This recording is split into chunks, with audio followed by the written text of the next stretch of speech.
Okay, so we're heading into our second webinar of the pre-conference webinar series. We'd like to thank our sponsors. So the Ministry of Colleges, Universities, Research Excellence and Security, the Business and Higher Education Roundtable, D2L, Ed2Go, CWIL, MyTax, and OnCat. Without them, it wouldn't be possible. So now in its ninth year, the summit has brought together leaders from higher education, government, and industry to co-create the future of micro-credentials and their role in transforming skills pathways and workforce development. So the summit highlights how post-secondary institutions and industry partners are equipping Ontario's workforces, businesses with the tools and talent they need to thrive in the age of artificial intelligence. And I would like to welcome our guest today. So today we're introducing Sasha Thackaberry-Voinovich, who is the president and CEO of Newstate University, and will be speaking on designing in ROI, making micro-credentials count. So take it away, Sasha. All right, I'm just gonna share my screen here and make sure everyone can see everything. Oh, well, there we go. All right, so my name is, as mentioned, my name is Sasha Thackaberry-Voinovich, and we started a university. So myself and several people came together to really try to build something from the ground up. And we called this New State because we see it as sort of the new state of higher ed for one set of students. I do want to preface this with I have spent many, many years in higher education, almost about 20, and most of that in online higher ed at all different types of institutions. So at everything from community colleges all the way through research institutions, and also have worked at some ed techs, also D2L, which is one of your sponsors. And because of these sort of many different experiences, we really saw what were some of the pain points. The perspective that I'm coming from is mostly US based, so there are probably going to be a few differences, but not all of them. And as a mother, I also want to mention that I have a 15-year-old who's looking at colleges, and she is going to be looking for a traditional university on campus experience, right? So the university we're building is not the university for every single person everywhere. What it is one version of the future where all learning counts and smaller sized credentials are awarded on the way to larger sized credentials, and they can also live independently. So we call ourselves, and I'm pretty sure we actually are, the nation's first AI focused and AI founded university. And that's sort of two levels. So the first one is that all of the topics that we teach have AI integrated into them as a content component, right? So even when we're teaching marketing, we're teaching AI in marketing, right? The curriculum is really, really current. But the other thing, which has so much to do with interoperability of micro-credentials and stackability and continual sort of relevance in terms of the currency of skills, is that we have built this operationally using AI.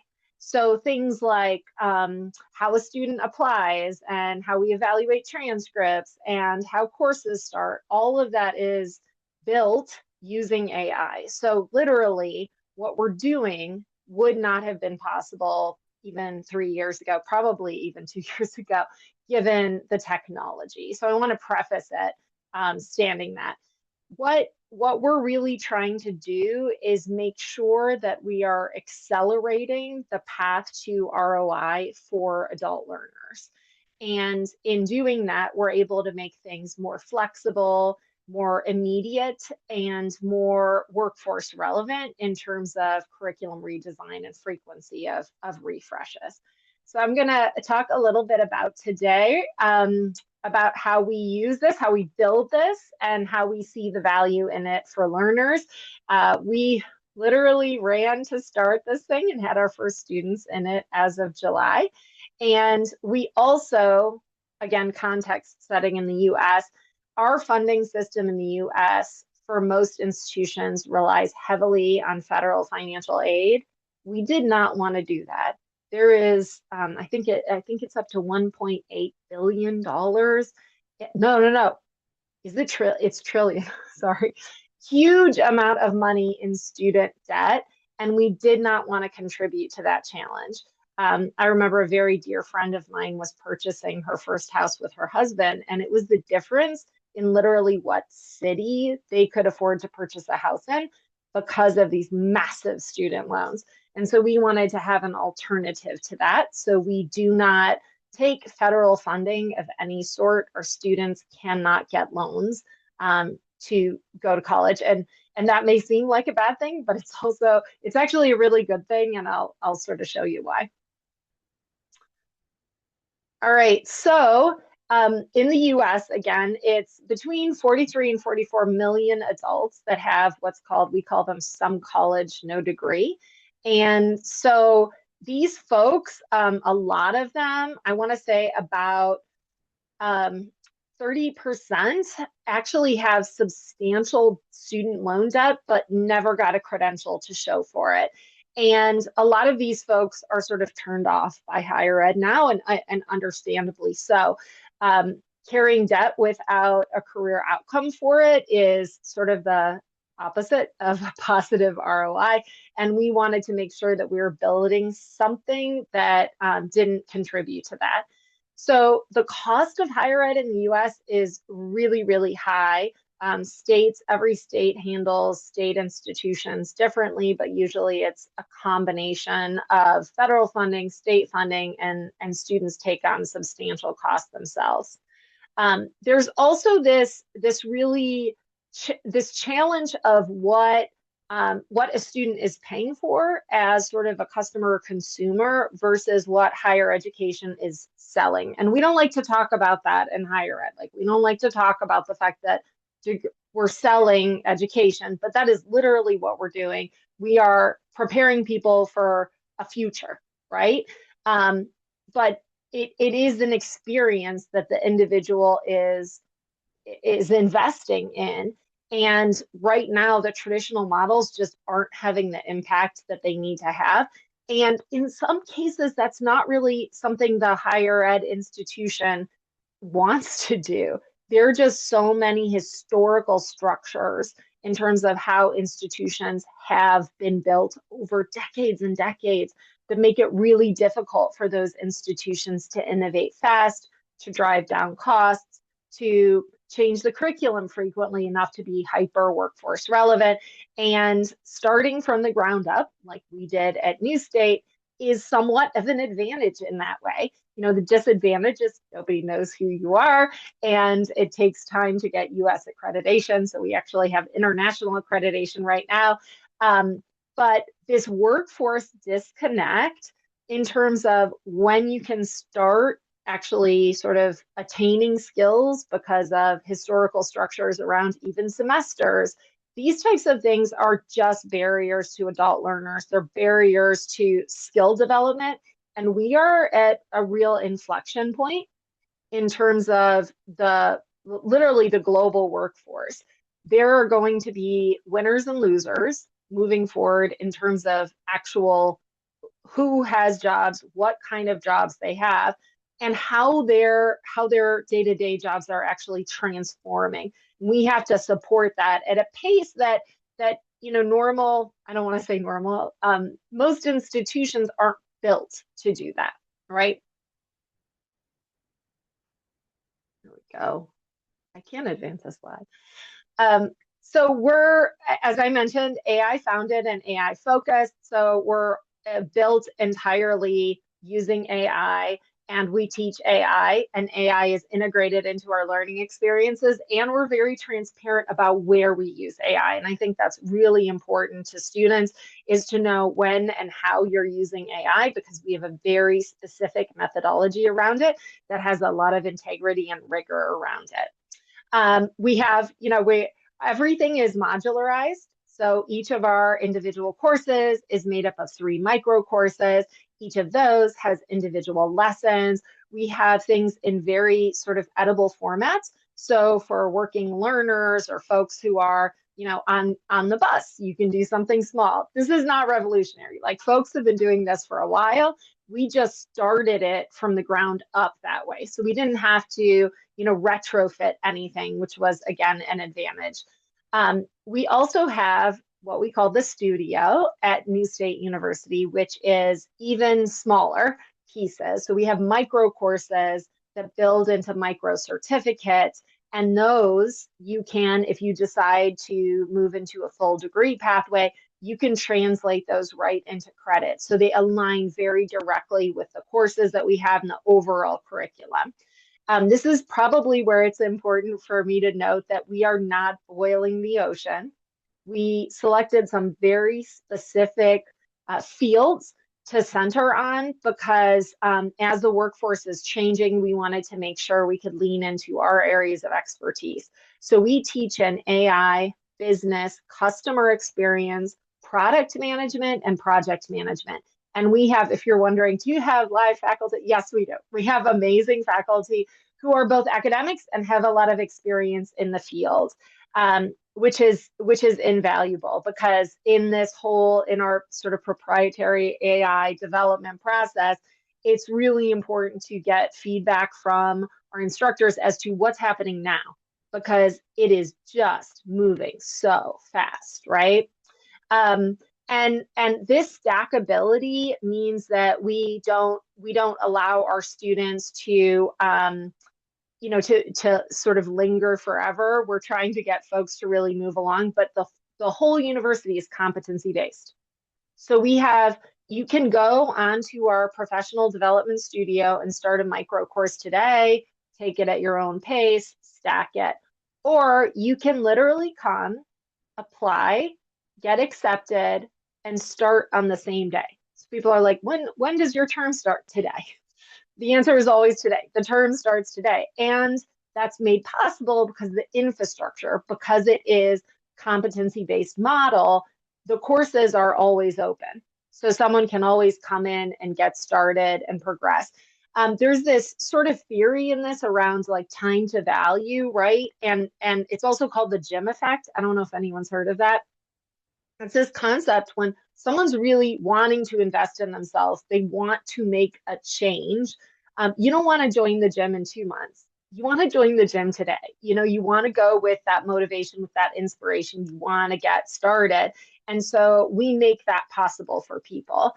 I like to say to folks that, you can literally apply for a mortgage on your phone. You can buy a car on your phone.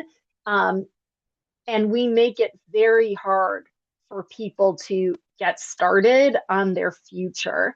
And in that interim time period, people question it, right? Sometimes they question, is this for me? And we want to make sure that all of those things work together at the moment that that individual really needs it.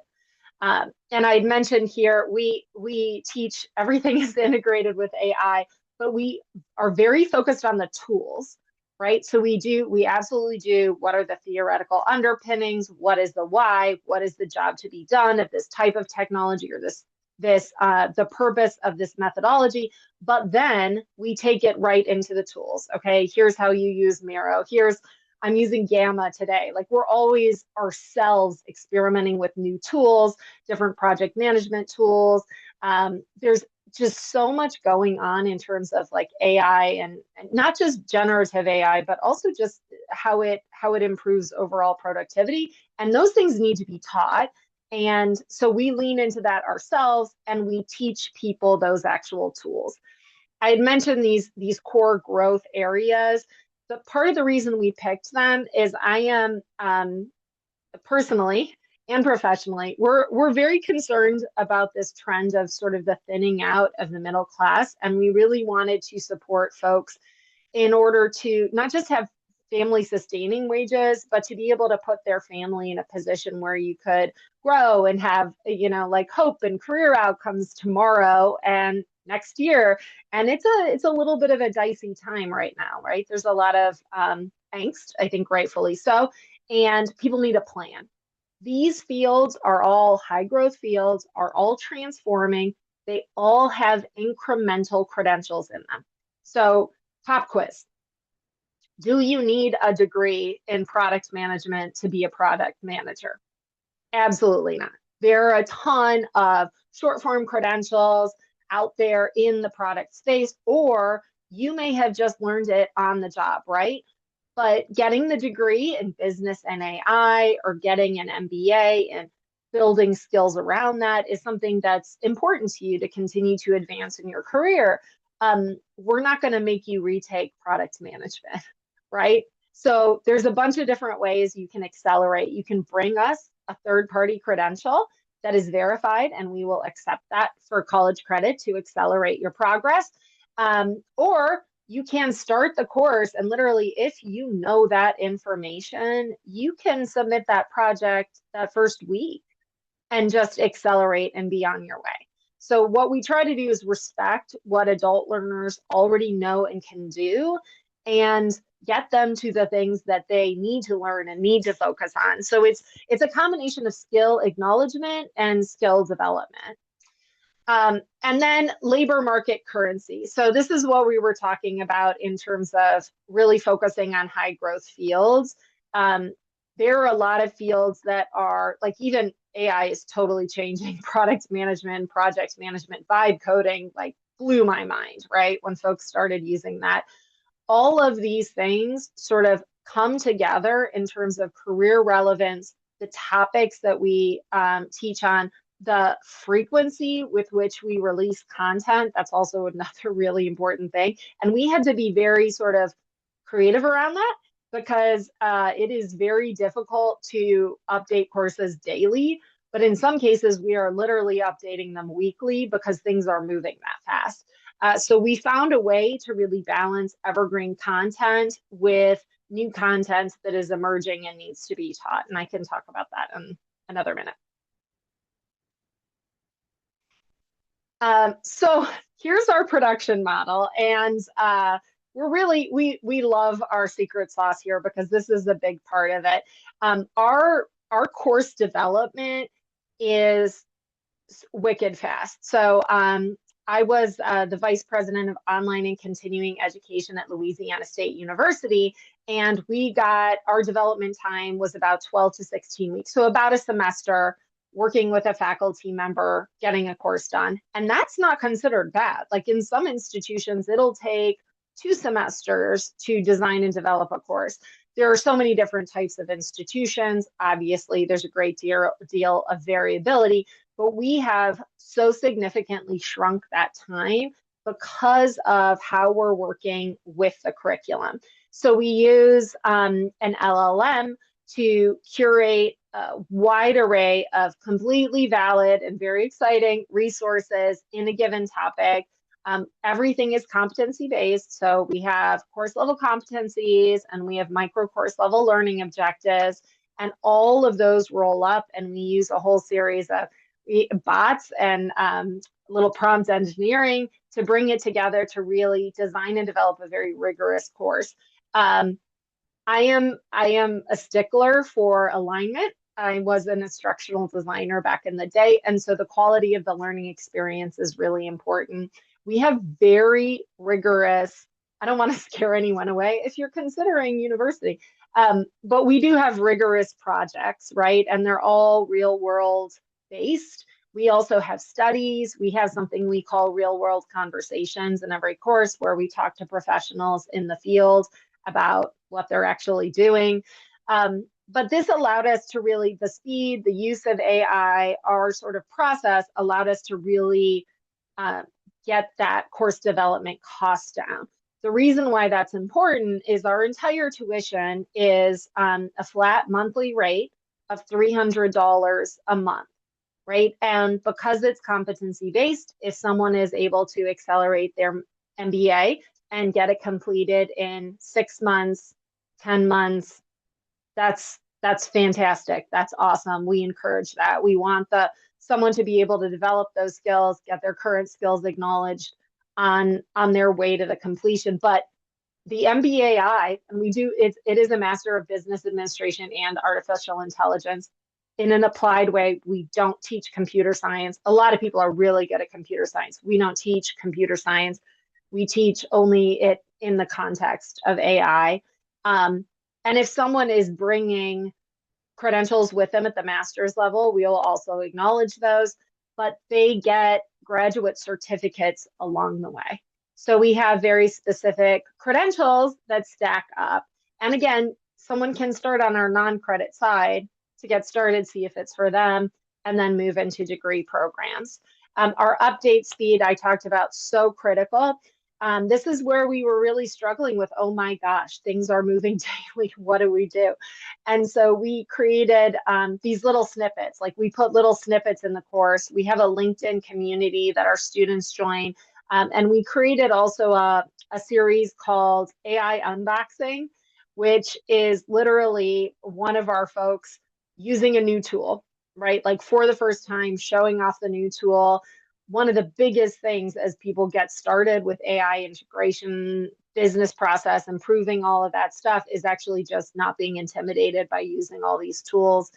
And then the other thing is, of course, we have an AI coach in all of our classes. It is a functionality that's sort of just become expected now. Most universities actually don't have something like this deployed in all of their classes. There are definitely exceptions to that. But if you were going to a place that does like super short certificates, Coursera, Udemy, you would find an AI coach in those courses. If you've heard of Conmingo, I was using that with my kids for a while. It was really good. It's really good. If you haven't checked out Conmingo for kids, it's a lot of fun. It's a very sort of in-depth tutor that takes you through the process of learning. Ours is a bit more transactional than that. So you can ask it for overviews, you can ask it questions. And the very cool thing about it is it uses only that lesson to answer you. So it only uses the content within not just the course, that lesson of the course to provide the students with that back and forth conversation. So it really, chance of hallucinations is near zero, right? Which is fantastic. And that's also really good just for working adults. So the folks that we're really built for are people who don't want to send an email and find out 24 hours from now what the answer is. So it's all just on demand. This is just meeting basic consumer expectations, right? So some of this stuff, we just met the market where it needs to be in our design. But all of this was really focused on how do we make this affordable so that you can get highly relevant skills and not go into debt. Like that's super important, because otherwise whatever career improvements that someone gets in terms of their salary is then immediately taken up by the cost of their education, and in the US in some cases for literally decades. I'm not exaggerating, that's actually true. So the Lego block architecture, which I had mentioned, so we start with micro courses build into courses. So everything is in threes. But if you look at that middle component, when we designed our curriculum, we designed it certificate first, as opposed to course first, as opposed to degree first. And here's why. If you have an existing inventory of courses that you want to configure into micro-credentials, that at some point gets to be sort of a math problem, because you find yourself reusing courses in multiple different micro-credentials. And then it's a question of, well, if there's only one course that's different or two courses that's different, someone could literally, take 2 extra courses and get 3 micro-credentials instead of 1. I mean, that's smart on the part of the consumer, right, or the student. That sort of makes sense. But what we did was our unit of measure is the certificate. So one micro course only ever lives in a course. One course only ever lives in one certificate. Certificates can stack into multiple degrees. So for example, our culture and communication certificate, that stacks into every one of our Bachelor of Applied Science degrees, right? And then we also have associate's degrees that we can provide along the way. So our target market is not really folks who are looking for an associate's degree typically, but again, it's an incremental credential along the way. The reason those credentials are so important is people say employers value the credential, right? It's not so much the learning that you can immediately bring to work the next day, which we all know happens, but it's the signal, right? It's the signal of being able to do the thing. And in higher ed, well, actually in corporate learning in general as well, it's a proxy signal most of the time, right? So unlike if you go and you get a Salesforce certification, there's a specific exam, we know exactly what that means. For most other micro-credentials and even degrees, it's not verified in the same way. But you know, if you have the skills, then you should be able to have the credential. And the sort of way in which the university system and the workforce systems are divorced, obviously, like this summit is all about breaking down those barriers to make sure that someone can actually progress. And I cannot emphasize this enough. The speed matters so much now.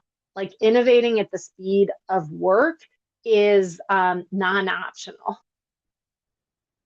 And then here's that professional development studio bridge that I was talking about. And feel free to go to the PD studio. I can even share some codes if folks want to get involved with that. But we have certain things like if someone has a PMP, if they have a SHRM certification, they have Salesforce, we will convert that into credit because those are very specific skills and competencies that can be documented. And then we're extraordinarily transfer friendly. So if you took algebra at a university 15 years ago, you still, I don't want to say suffer, there's probably some mathematicians here, or some folks who really love algebra. But for adult learners, especially retaking things that are like math, data shows very clearly that they delay taking those quantitative classes until towards the end of their degree, and then it becomes somewhat of a barrier. We don't really care when you took algebra, right? Because we're not teaching anything that heavily depends on algebra. So if you want to convert your previous credit into our ecosystem, absolutely we'll accept that as a quantitative credit, right? It's called block transfer in the US as well. There's a lot of different ways to think of it. And how do we accommodate this as we are setting our infrastructure up for scale is we're using an LLM to do those things. So we have all of our curriculum, our learning objectives, our competencies, our curriculum maps are all in an LLM. And then we're able to compare those against field credentials and transfer credit from any number of institutions to get a series of recommendations that is then academically verified. And students can do that before they come, or they can get started and then do it. So sometimes there's credit for prior learning, but is there credit for current learning, right? So if someone's also doing this and they pick up, I don't know, HubSpot has some cool certifications now, or an Atlassian credential, yes, that can also be converted at any time. All right, and then this is how the finances of it work, right? So there are a variety of ways in which we consider this to be a high ROI for students. One of which is there's no textbooks. In fact, there's no such thing as textbooks in our ecosystem. We don't use open textbooks even. We create our content, or we use content that is available, that is current, that is from the providers that we're teaching stuff on. So we are able to access like IBM content and HubSpot content and Microsoft content and Google content. All of that stuff is highly relevant to what students should be doing. And the companies want your students to learn that because it'll create demand for them on the other side as well. And then competency-based education. This is something that's really different that we do, that we haven't found another place that does it. But to be frank, there are how many tens of thousands of institutions, right? So I can't say for 100% sure, but that same day admittance it's actually part of what we call a product-led growth approach, which is reducing all of the friction from the experience. So making it simple for someone to get started, right? The economics of higher education in the online space, in particular, I'm talking about here, is there is this huge funnel, right? An enrollment funnel, and people just drop out of that funnel all over the place. In the US, a lot of that has to do with the time it takes to deal with the financial part and the admittance part. Like, can I get into the school? Is my GPA high enough? How much will it cost? Most of the time we couldn't tell students how much their degree would actually cost because we hadn't done they hadn't done the FAFSA yet, they hadn't done loan packaging, they hadn't looked for other support. It shouldn't be that complicated, right? We can make it simple. And so that's what we did. And it turns out making it simple actually makes it cheaper to operate as well. In the US, I don't think folks understand how expensive it is for institutions to actually offer federal financial aid because of all the regulations that come behind it. There's still a ton of manual stuff. And then obviously the time to degree is very important. Someone can progress as fast as they want. We actually had our first graduate within 2 months in a graduate certificate in AI, so that was exciting. And it is literally pay as you go. So if someone wants to pause their subscription, they can absolutely do that. It's essentially on the academic side, it's just called a leave of absence. Someone can take a leave of absence and come back. But in the meantime, if they leave after they get their first certificate, they have their first certificate, right? They can come back a couple of months later, build it into a degree. It's really an ecosystem that allows them to engage in a way that makes sense for their lives, right? And I always go back to a personal story, which is I remember, so I got my PhD as a, I guess you would call post-traditional student. So I had my first baby was 9 months old when I started my PhD program. And then I had my second baby 2 years later. I was in coursework and I took a lot of statistics courses. And I distinctly remember taking an accelerated 8 weeks advanced quantitative statistics course that started 2 weeks after I had my son, which I do not recommend doing, but I didn't have an option. That was when the course was offered. So if I didn't take it then, I would have had to wait like 2 more semesters to take it again. We should be able to do education better than that, right? And so that's, I always think of it like, is this, how would you want to be treated? You would want to be able to take some time off if you needed to in the minute of it, in the middle of your program, but you would still want to take evidence of the skills that you've gained and be able to show that to your current or future employer. And then academic rigor. So we were very specific. There is so much, I cannot say this enough. I didn't even know this going into it. There is so much suspicion around new institutions. As an individual who is investing her own time and money along with a group of female founders in this, I cannot tell you the number of times that someone has been like, well, that's not a real college. It is. We're a real college. We actually have a great deal of what we call curricular coherence. So the curriculum has been entirely designed to be very intentional, to scaffold well, but also to spiral well, and to really be both rigorous and effective and efficient, right? So if you go back to the genesis of instructional design, it's actually both about effectiveness, but in the shortest time possible, right? And so that's part of what we believe. We aligned this with Lumina's DQP, so degree qualifications profile. That itself was based on this, process of tuning through the Bologna process, that in Europe, they had aligned all those things. Y'all probably know this better than I do. But so we did that based on the DQP at the degree level, at the certificate level. I'm also on the board of an organization called Quality Matters that is all focused on instructional design quality. As I mentioned, I'm a designer from back in the day. And then the other component is we have like a through line throughout our curriculum.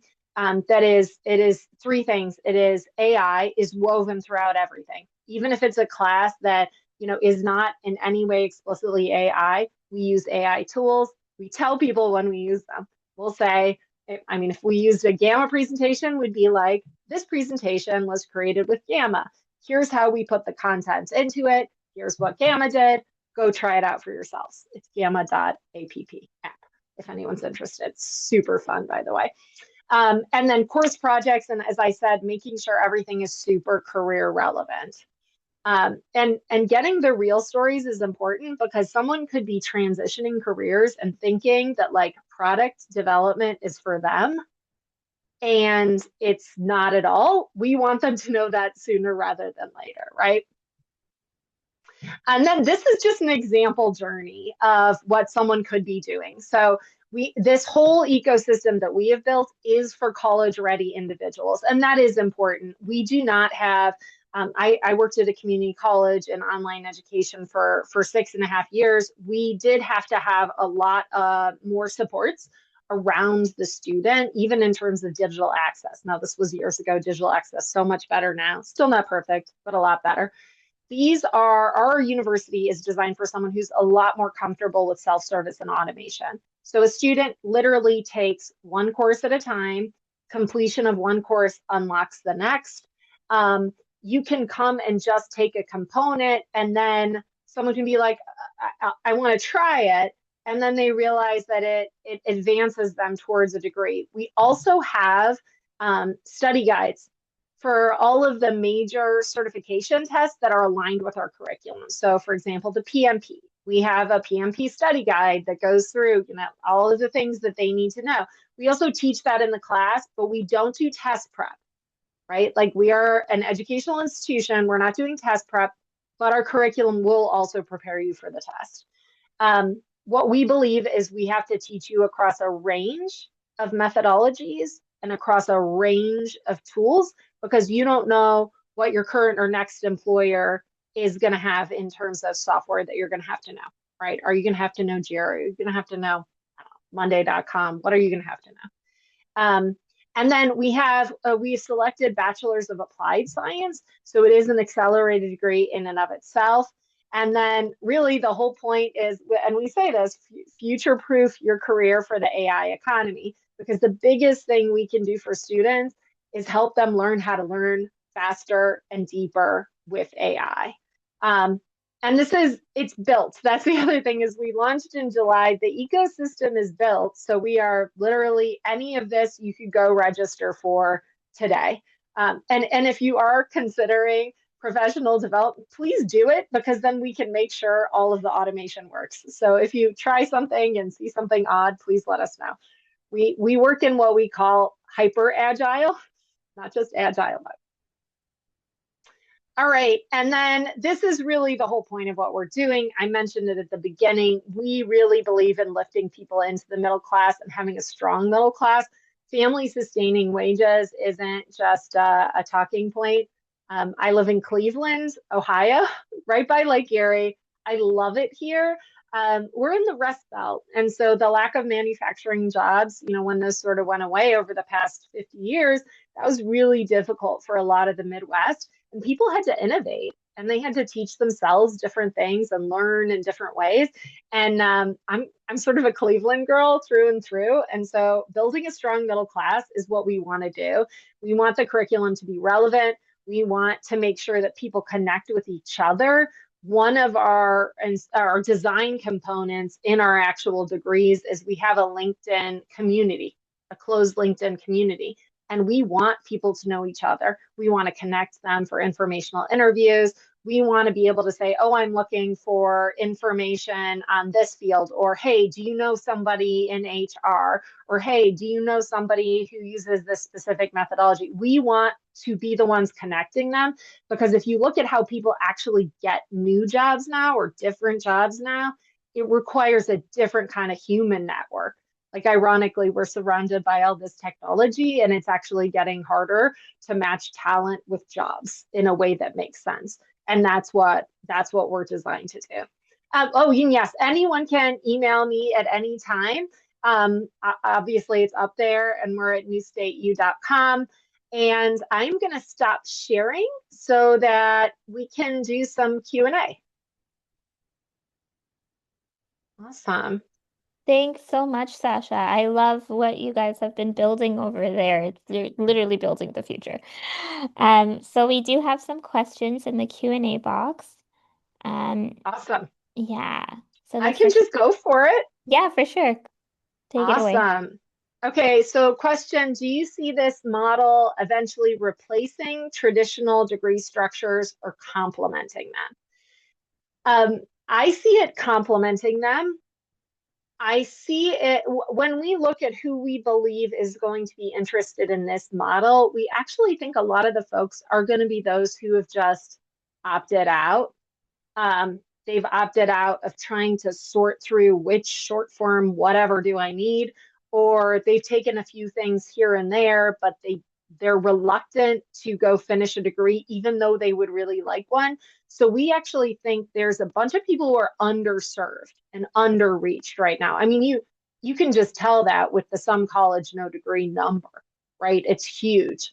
And I actually think in the US, we're seeing even a further sort of specialization in universities. I think we're going to really see those that are leaning into research, our state flagships and our big names that have sports teams around them. Those folks are going to be continuing to be strong for like an 18 to 22-year-old audience. I think we're going to have some problems with our on-campus regionals, with less brand recognition, but also less ability to pull beyond their more local community. Private liberal arts colleges, which, by the way, I have a background in the arts, and so I deeply believe in the fine and performing arts and liberal arts education. But liberal arts needs to evolve a bit. But so I think some of those institutions are going to be hard. So in essence, I don't see it replacing. I see it serving a market that's not well served now. And I also, and this is maybe a super fun part of it, is we get to push the center. So as many outliers as there are, it puts pressure on the center of the market to move and innovate a little bit faster, right? And that's good for everybody. Because at the end of the day, like I want a strong middle class. If we get to do it, awesome. If it has to be another organization, also cool, right? There's no lack of people who need new skills. As an online school, how do you build credibility with employers? And how do you validate that you're hitting the competencies that they're looking for? So the first thing I would say is it starts with our faculty who are in, I would say the vast majority of the cases working in their field and also doing this. So that's the first piece. The second piece is that when changes happen in the world, we have to change with it. So we have to look for the signals that are out there. We do regularly go to the research that's coming out on like who's getting employed. There's so much stuff coming out about what skills people need. But if you've been in the skills space, it's so interesting to me because like skills tend to be keywords now, which like a keyword is not a skill. So like project management is a skill. That doesn't really tell you anything, right? So you have to look to what are people actually doing as a signal to cut through the noise. For example, whiteboarding. There used to be only a handful of key tools, and now everybody has a whiteboard tool. So that's obviously a skill, business process mapping that, or, like customer service mapping, what all of those things, there are signals in the noise. And then the ultimate thing is we have a curriculum committee, and those are also professionals from the field. But I will say there is a missing piece for us. And that is we don't have enough students to really confirm, right, that these are right.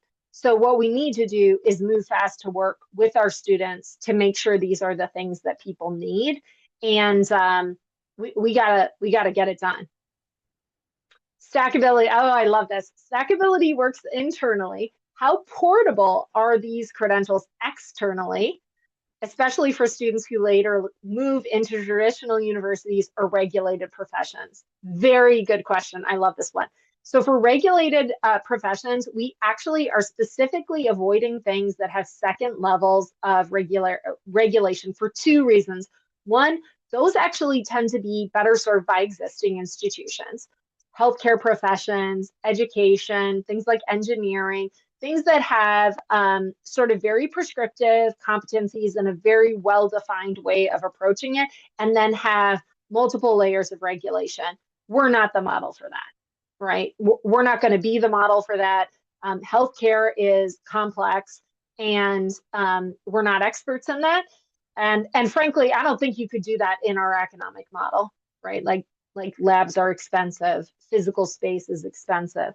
In terms of portability, so while we are pursuing US accreditation, which, well, I should say we're in the data gathering phase. You know, US accreditation takes a while. We did go through a process of getting international accreditation. That was definitely more sort of documentation curriculum based, making sure we had supports for students. Because US accreditation has so much to do with transferability, we've actually established direct transfer and articulation agreements with schools. And folks may not know this, but having a direct transfer and articulation agreement means that they evaluated our curriculum and they said, this course of yours is worth this course of mine. And the reason that's better for students is because they actually know in advance where their credit is going. We have a real issue where people think their credit is transferable now because they went to a regionally accredited institution or they went to a nationally accredited institution, only to find out that the institution they want to take it to will accept it as elective credit. And this is a tragedy of our time, that transferability so often ends up in a bucket of electives that don't count towards your major. Yeah, and so that is really what we're trying to do. We're moving forward with as many of those transfer and articulation agreements as we can because they are they're important, right? We do want people to be able to take this with them to something else, but it's definitely something. It's a perception issue, and it will continue to be a perception issue because you can't educate the market on the fact that a transfer and articulation agreement that has direct assessment of those individual courses is better than, like, nobody knows that, right, on the front end. Given your modular stackable model, what does the demographic profile of your learners look like? Do you see enrollment skewing towards any particular age group? This is an interesting one. I don't think that the students we have now are representative of what we're going to see ultimately. It's really people who were sort of interested and wanted to, our MBA is, one of the most affordable in the US, if not the most affordable in the US. So I think some people were intrigued with a model that way. We haven't started marketing yet, so we do have social channels up, but we haven't spent a dime on marketing. So once we get our engine going, I think we're going to learn a lot more. There are some trends that we can see from the overall marketplace, one of which is really interesting, which is there's been a huge increase in 18-year-olds, like who would have been traditional students. There's been an increasing enrollment in fully online institutions. So if you're focusing on like the degree part, that's like super interesting. But again, I don't think we know yet. I don't think we really know yet. We suspect we have personas, but that is not validated. How do you keep employer input influential but not dominant? That's so interesting. So, okay, so the question was, since work readiness is a priority, how do you keep employer input influential but not dominant in shaping the curriculum? This is such a tension in the fields now, right? And I think this goes back to actually, one of the things that we teach, which is sort of the jobs to be done, right? What you almost have to cut through the noise to get to the signal of what people say they want is not always what they actually want, and definitely not always what they'll pay for. So here's a classic example. I have seen this happen so many times. Employers want soft skills. It's okay if you object to the term soft skills. I do as well. They say they want durable skills or whatever. If you try to put together a training to teach soft skills or durable skills, I would say you are going to have a hard time actually selling that to corporations. But they will absolutely, employers will absolutely pay for hard skill training, and they will pay for what I would say is like the hidden words of what is durable skills training, right? So collaboration, communication, what's another one? Conflict management, leadership training. Leadership training is huge at organizations. That's essentially what you used to call soft skills, right? Like, and some of them are more basic than others. But I think you have to put that balance of what people say they want and then what they actually hire for, along with making sure you have curricular coherence. Because at the end of the day, like the most important thing we can teach people is how to learn effectively, and how to make sure that that information is actually the right information and they can know and do the thing. Employers care at the end of the day, can they do the job?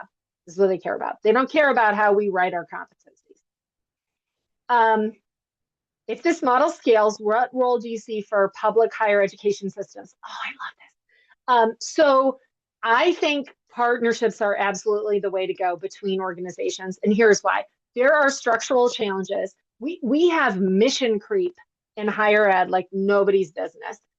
A lot of public institutions or regional institutions, they literally want to solve every single societal problem, which is cool. Like A plus, absolutely, we want to do that. And also really hard to do all the things at the same time. So I think that organizations that specialize in certain things should partner with public institutions and other types of institutions because they do have structural challenges that prevent them from moving fast or prevent them from, converting even their own micro-credentials into credit towards a degree. Um, are we a research university? I'm sorry, I'm trying to get us to all the questions. We are not. We are not a research university, and that's also important because a ton of research money comes from federal sources in the U.S. We do not. It can be very expensive to do research. I've worked at a research institution before. I think research institutions are very important. They definitely need a different infrastructure, right? And I think this goes back to where I'm saying every institution doesn't have to be all things to all people, right? People should lean into what they're really good at, what their core mission is, and partner on the pieces that aren't as like that core competency that that institution has. And I do apologize, but I think we are almost at time. I am happy to answer all of these questions. I can even send something out so y'all can send it out to your people. But the one question is, yes, happy to answer the questions about faculty, about AI, about, yeah, all this stuff. Totally happy to answer. Also happy to have a subsequent conversation if anyone wants to follow up with anything. And thank you for your time and interest. This was a really big, sort of risky, maybe the riskiest thing I've done in my professional life. It's also sort of the most exciting thing that I've ever wanted to do. And so I really appreciate your interest in it and your support of it. And looking forward to talking more. Yeah, thank you, Sasha, so much. I was gonna say risky, but sounds so inspirational and really showing us what is possible for everyone. We Thank you really for that. appreciate you coming in to sharing this with us. So, yep, the session is recorded and you'll be able to find it on our YouTube channel next week. And for if you haven't already got your ticket yet for Micro-Credential Summit, it's happening on February 11th and 12th at the Key. So we're just going to drop a note in the chat on where you can get your tickets for that. But yeah, we're really looking forward to seeing everybody there for 2 days with the networking session. So thank you again, Sasha, and thanks for Thank you. sharing your email. We really appreciate it. Take care. Thank you. Bye.